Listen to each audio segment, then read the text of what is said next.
Well, hello, everyone, and welcome to the Joy Gym, where every weekday at 5 p.m. Pacific Standard Time, 8 p.m. Eastern Standard Time, 4:30 and 5:30 today, we practice different mental exercises to help us cultivate a greater sense of joy in our lives.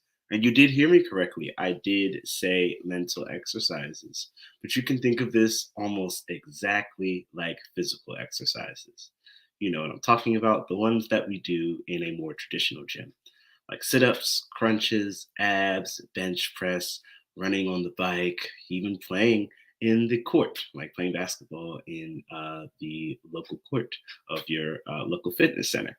All these things help strengthen our physical muscles, but they're things that we have to do consistently to build that strength. It's the same concept here, but instead of working on our physical muscles, we work on our mental muscles. We do this through two mental exercises, a guided breathing exercise and a guided meditation. The guided meditation changes every day of the week. Today is Wednesday, Wellness Wednesday. So we do a meditation all around cultivating a greater sense of wellness. Today, as we do that, we're going to be working on cultivating a greater sense of abundance in our lives. And we'll talk a bit more in detail about what that is and why that matters. Let's see, anything else to note before we begin? Yes, we do this on LinkedIn Live, YouTube Live, and Clubhouse. So feel free to follow us on LinkedIn, follow us on YouTube, or follow us on Clubhouse, wherever you like to hear about this news the best. So let's talk a bit about abundance. Like I'm sure for some of us, it may be a term we've heard before, but no one's ever really gone in depth. So what's the best way to word it? Okay, so we'll do it from the perspective of an abundance mindset, an abundance perspective. All right. So, oftentimes when we're talking about abundance, you can talk about it in two particular ways, at least that I've seen. You can talk about it in terms of the mindset that you are creating around a given situation, or like the physical reality of a situation. So, I guess it'd probably be easier to talk about physical reality. Let's say you're in an oasis, right? You're a place where there's perfectly clean drinking water. There's all these plants and fruit that you can eat and vegetables that you can eat, and like most of your needs are taken care of. That physical location is a place of abundance. There's more food, water, enjoyment, resources to go around than meets your needs, right? Like, let's say you're hungry, you couldn't eat all the food that's over there because there's an abundance in that situation. Versus, let's say you're starving and there's no food to go around. That's scarcity, right? In the physical sense of the term. Now, that same concept, let's apply it mentally, right? If you are thinking from a place of abundance, if you have a perspective of a situation around abundance, then regardless of the situation, you either see the resources there or the opportunity for resources to arise. So remember, and when we use the example in the physical place in that oasis where there was all this extra food, um, we could see the resources there. We could see how there was more resources there than like literally we could eat ourselves. There's more food than we could eat. Here, when it comes to an abundance perspective, maybe there isn't more food that we can eat, but we see it as an opportunity to create and grow more food. Versus in a scarcity mindset, let's say you're in that same situation, so there's abundance of food. Let's say there's a bunch of apples and oranges and no grapes. So instead of thinking, oh my gosh, like there's all this food for us to eat, you're like, oh, can't believe they don't have any grapes for us. There's never anything of what I want around here. Even when you're in a place that has abundance, your scarcity mindset focuses on what's lacking. And it's actually a great way to describe it as well. With an abundance mindset, we focus on what's overflowing. We focus on what we have more than enough of, or an opportunity to create more than enough of something.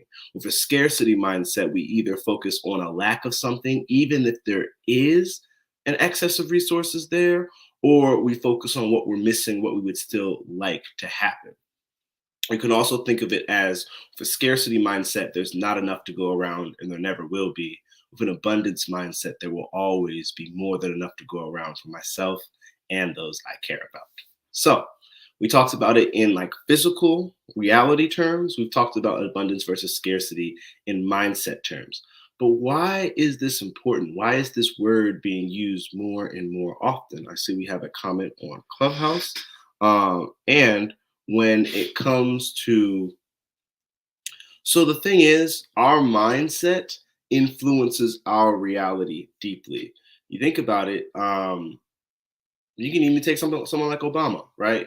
Like there were times I remember growing up, there were comedy specials where like the thought of having a black president was so far fetched that some comedians could have really, really like interesting bits and shows just about that concept, right? Because it was so foreign to us. But now, after Obama became president, the amount of people that I hear say that they want to, people who look like me, who said that they want to be president when they grow up, is so inspiring because with how do I word it? At the end of the day, oftentimes we can chase after and we focus on what we believe.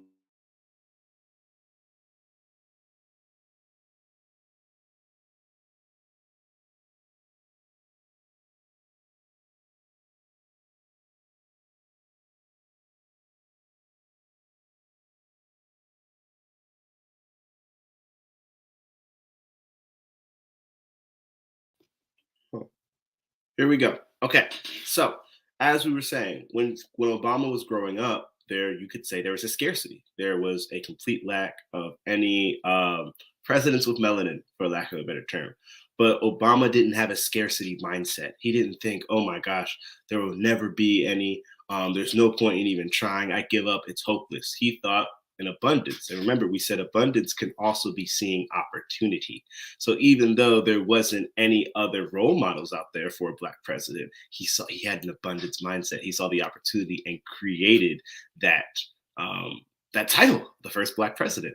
And because of the work that he did with his abundance mindset, he's helping other people to create an abundance mindset because there's still over 40 presidents who aren't black. And yet, so someone could still look at that situation and from a scarcity mindset, oh, he was lucky. That'll never happen again. There's no point versus an abundance mindset. I'm going to be the next black president. I saw Obama do it first, and I'm going to do it second. So literally, if we have if we can shift our perspective from a scarcity mindset, which typically takes away from opportunities, we block our own blessings to an abundance mindset where even if we don't see the opportunity actually existing yet, we still believe in it and can pursue it. It can be a huge determining factor into whether we achieve our dreams or not. You can also a great example for this also is students.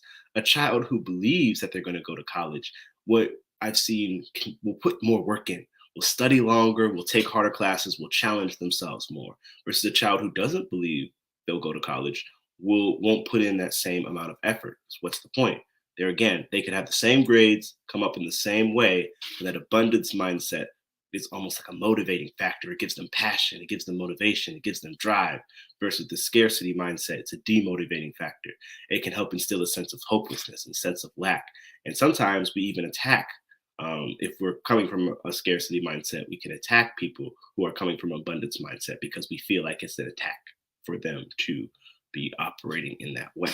So that's a bit about the abundance versus scarcity in terms of like actual reality versus what it can be in day to day versus our perspective on it, and finally how our perspective on it can influence reality. So we've talked about all that. Now we're going to work on a meditation that helps shift our perspective to one of abundance. Often, this scarcity mindset is conditioning, meaning that it's something that we had to develop as children and we strengthened it over and over and over, like building a habit, right? Often we have the habit of scarcity, of a scarcity mindset, because that's what we thought we had to do to survive, right? So it's a deeply ingrained habit, almost like whether you breathe through your nose or through your mouth. Whichever way you breathe, you do it on autopilot. You don't think about it, it happens automatically. So let's say you always breathe through your nose. If you suddenly wanted to breathe through your mouth forever, it'd take a lot of effort because you're so used to breathing through your nose. It's the same concept here. If you're so used to coming from a scarcity mindset, it doesn't say anything about who you are. It doesn't say anything about your character. It's just simply how you were conditioned. And with this guided meditation, we're going to work on changing our conditioning, changing our habits, strengthening our abundance muscle, for lack of a better term. So, as always, let me hit my sound bowl 3 times and let's do this guided meditation.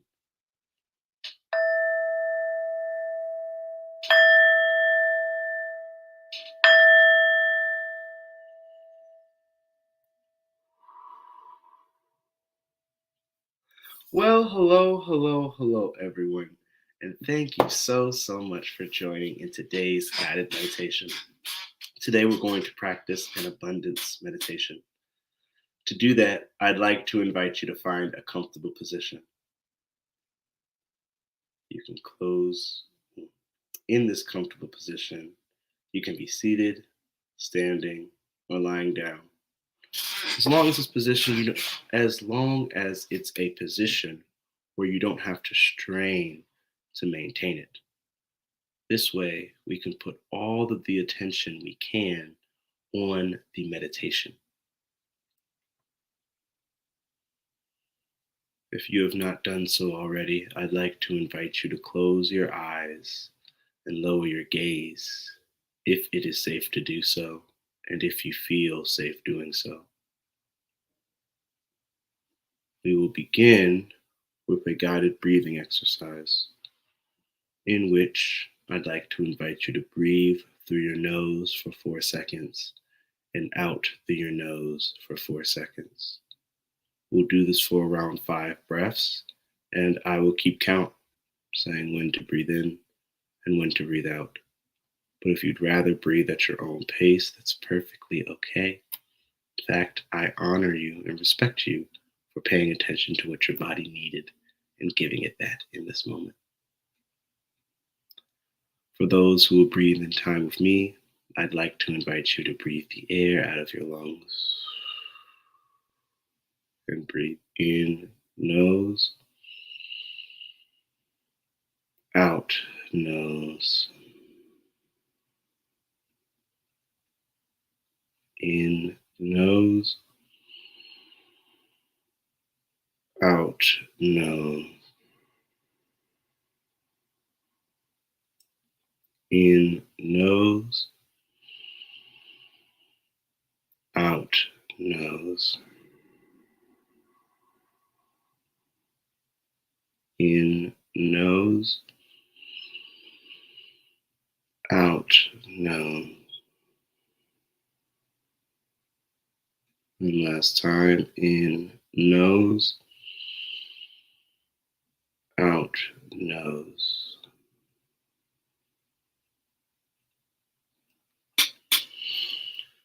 When you are satisfied with the amount of deep breaths you have taken, I'd like to invite you to return your breathing to its natural state. However you breathe when you're not trying to change or influence your breath in any way. Today we will practice a meditation all around reconditioning, retraining our mind to default to a state of constant abundance. We will do that through the repetition of a phrase meant to help with this reconditioning. To practice this guided meditation, I'd like to invite you to simply repeat, either silently in your head, quietly out loud, the following phrase. May I expand every day in abundance, success, and love as I inspire those around me to do the same.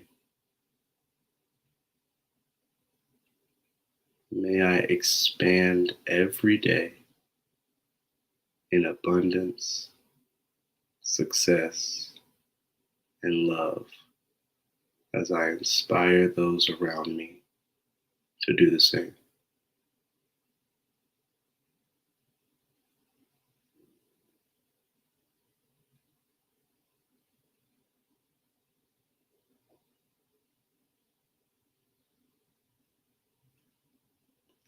May I expand every day in abundance, success, and love as I inspire, as I inspire those around me to do the same.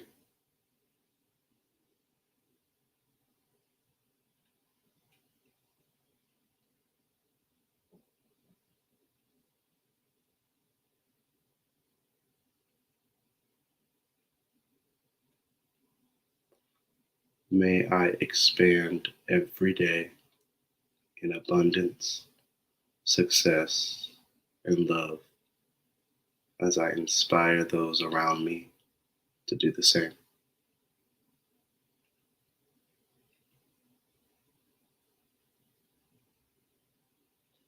So we are repeating that phrase and taking around a 10 to 15-second pause in between the repetition of the phrase to allow it to really sink in and to give our body and our brain time to react.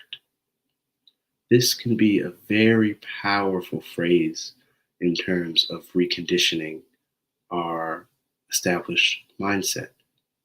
And the mindset we currently have, especially if it's one that comes from scarcity, doesn't want to be replaced, doesn't want to be reconditioned into a different mindset. So as we say the phrase, in the 10 or 15 seconds before we repeat the phrase, we simply allow our body to do and say whatever it needs to. This may often show up in terms of self doubt, of self deprecation, of self criticism. For instance, we may say the phrase, and all these thoughts and ideas about why we can't do this or why this is a bad idea. Maybe we're too dumb or stupid for this to actually show up for us. If you find this happening, or if you find your thoughts are running so fast that it's hard to remember the phrase or stay focused to repeat it, that's okay. It's what most minds do during this meditation.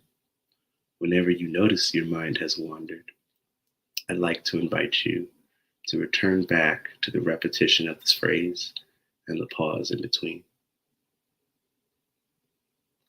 May I expand every day in abundance, success, and love as I inspire those around me to do the same.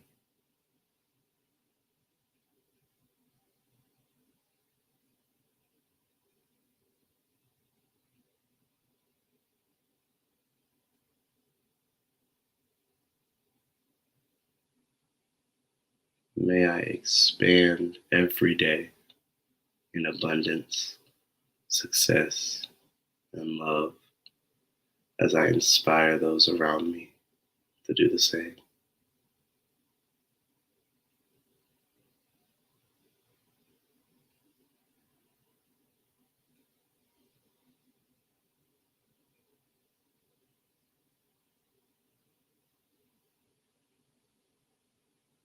May I expand every day in abundance, success, and love as I inspire those around me to do the same. Repeating the phrase either silently to yourself, quietly out loud.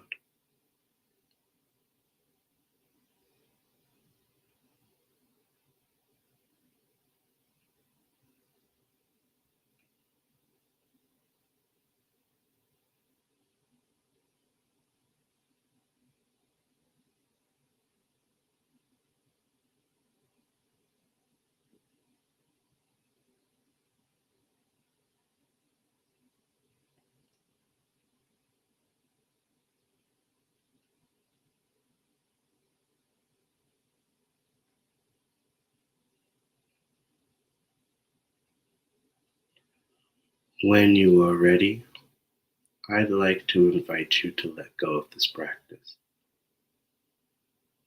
When you are ready, you may slowly flutter your eyes open and look around the room to better ground yourself in the space that you are in.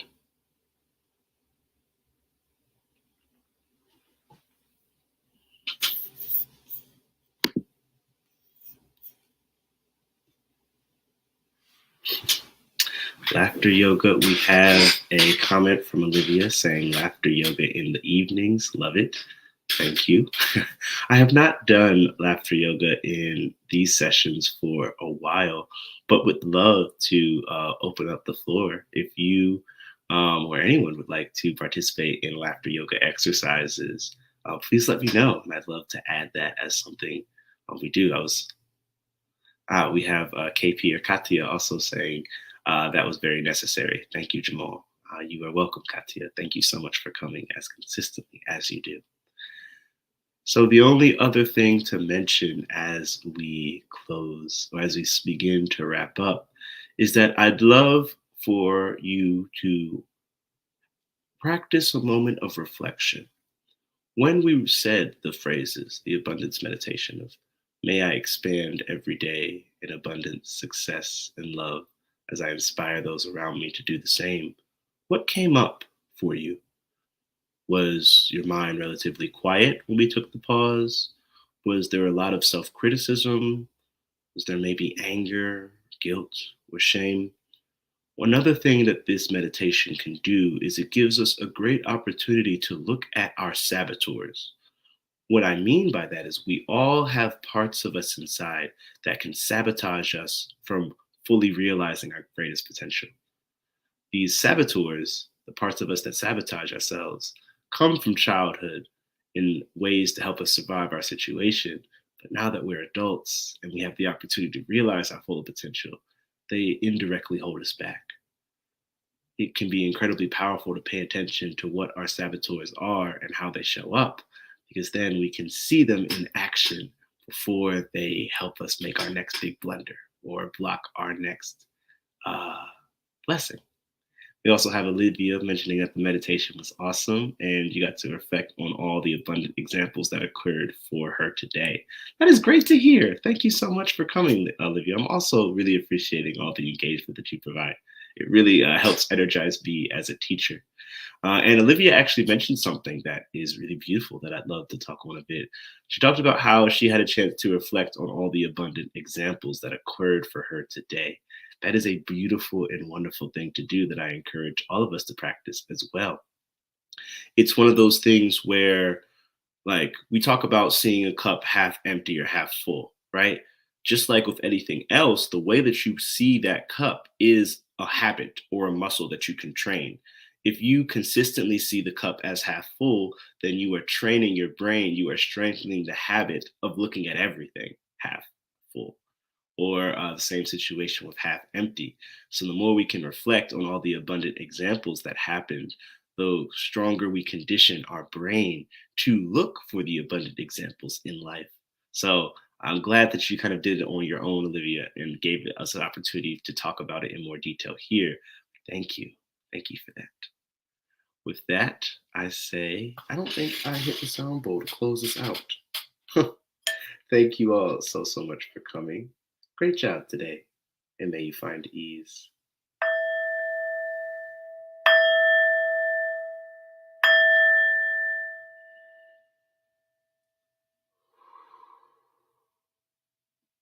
Okay, that concludes our guided meditation today, and I already went and gave our post meditation talk.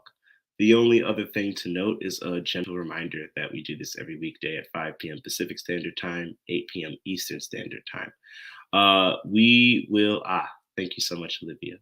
We will also, Wednesdays moving forward, we'll have to start this room at 5:30 Pacific. Thank you, Olivia. She says, nice singing bowl. Love your energy. You energize me. I go live Thursday mornings with after exercises. Okay, I'll have to keep that in mind. Oh, 1 second, receiving a call. I will have to keep that in mind, Olivia. Feel free to DM me a link so I can access it directly. I would love to come and join you when I can.